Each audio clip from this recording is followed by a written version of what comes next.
कि आपका स्वागत करती हूँ अपने YouTube channel Shivansh Hindi point पर। सभी को मेरा नमस्कार। आई होप आप सभी बहुत अच्छे होंगे और अपने एग्ज़ाम की तैयारी बहुत ही अच्छे ढंग से कर रहे होंगे। जैसा कि फ्रेंड आप सभी को पता, हम कथन और काव्य पंक्तियों पर महत्वपूर्ण क्लास करा रहे थे, जिसमें कल हमने आदिकाल करवाया था और आदिकाल में जितनी भी पंक्तियाँ रह गई थी उनको हम आज कंप्लीट करा देंगे। बहुत ही छोटी सी क्लास है लेकिन काफ़ी महत्वपूर्ण है। क्लास स्टार्ट कराने से पहले मैं कल का रिवीजन करवाऊँगी और उसके बाद जो कल के रह गए थे जितने भी आदिकाल में उसको कंप्लीट कराया जाएगा। तो फ्रेंड्स, अगर चैनल पर नए हो तो चैनल को सब्सक्राइब ज़रूर करें, जिससे कि हर वीडियो का नोटिफिकेशन आपको मिलता रहे।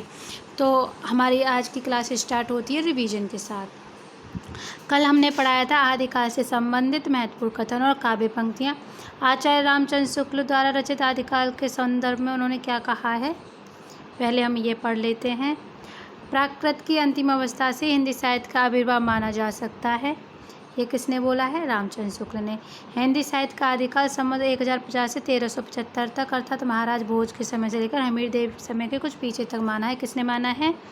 आचार्य रामचंद्र शुक्ल ने। फिर इन्होंने राजश्रित कवि चारण, जिस प्रकार नीति श्रृंगार की फुटकल दोहे राज्यसभा में सुनाया करते थे, उसी प्रकार अपने आश्रयदाता और राजाओं के पराक्रमपूर्ण चरित्रों गाथाओं का वर्णन भी किया करते थे। यही परंपरा राजसुनाम में पाई जाती, जिससे लक्ष्य करके इस काल को हमने क्या कहा है? वीर गाथा काल। तो रामचंद्र शुक्ल ने आदिकाल को क्या नाम दिया है? वीर गाथा काल। किसके आधार पर दिया है? रासो काव्यों के आधार पर, क्योंकि उसमें वीरतापूर्ण काव्य है। अपभ्रंश नाम पहले राजा बल्लभी के राजा धारसेन द्वितीय के शिलालेख मिलता है, जिसमें उसने अपने पिता गौरचंद्र संस्कृत, प्राकृत और अपभ्रंश तीनों का कवि बताया है। लास्ट में हमारा ये कथन था, आध्यात्मिक रंग के चश्मे आजकल बहुत सस्ते हो गए हैं। उन्हें चढ़ाकर जैसे लोगों ने गीत गोविंद के पदों को आध्यात्मिक संगीत बताया, वैसे ही विद्यापति के पदों को। रामचंद्र शुक्ल ने किसके लिए कहा था? विद्यापति के लिए। महत्वपूर्ण पंक्तियों में हमने पढ़ा था, जो जिण सासड़ भाष्यो भई कहे सार, जो पाले से भाई करो सो हरि पाले पार। देवशयन का श्राप कुचाचार से था। घोर अंधेरे चंद्रमणि जीवन जन करी सरप्पा का, पंडित सल सत्ता वकड़े दहे युद्ध बसंत न जाने सरप्पा का ही था। जय मन पवन न संचरे रवि शशिष नहीं पवेश, तैवत चित्त विश्राम करूं सरेह कहे हुए सरप्पा का ये कौआ का था। तरवर पंचवटा लुईपा का, भावना हुई अभावना हुई लुईपा का ही था।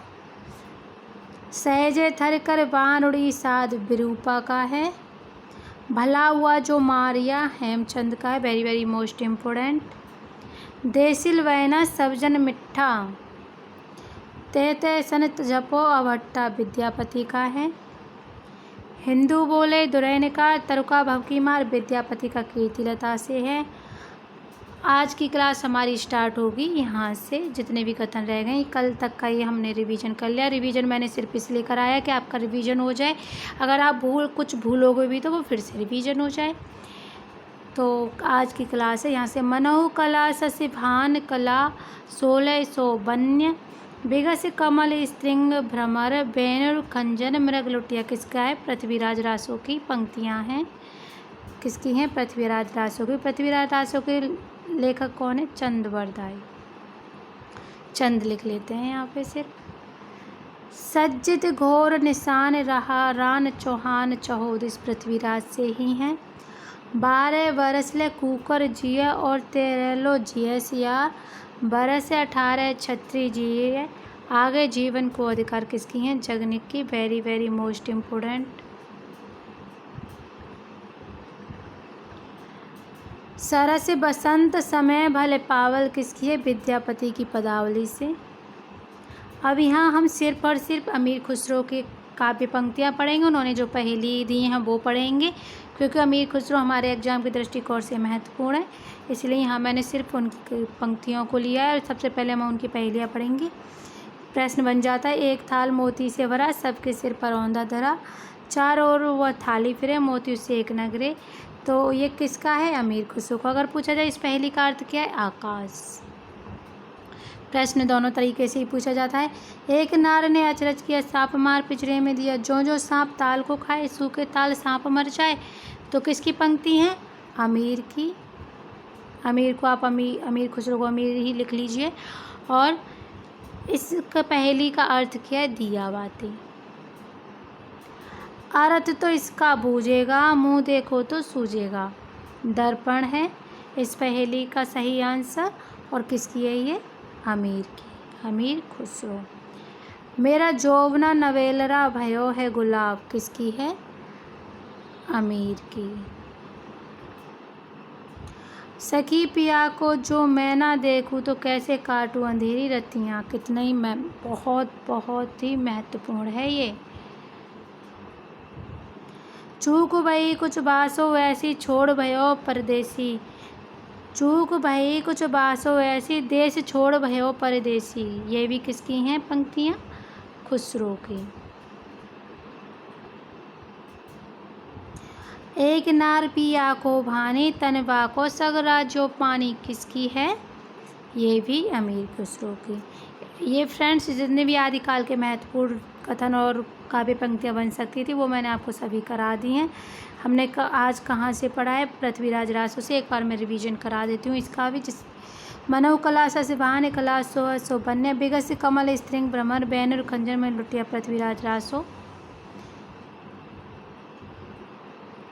सज्जित घोर निशान रान चौहो दिसे पृथ्वीराज रासो, बरस बारह बरस लो कुकर जी है, 13 लो जिये सियार, बरस 18 छत्री जी है, आगे जीवन को जगनिक की है, सरस बसंत समय भल पावल विद्यापति की है।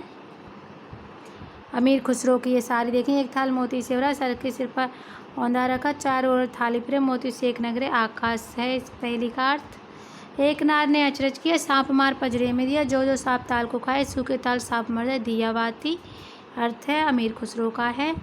अर्थ तो इसका पूजेगा, मुंह देखो तो सूझेगा, दर्पण अर्थ है। और किसकी है? अमीर खुसरो की।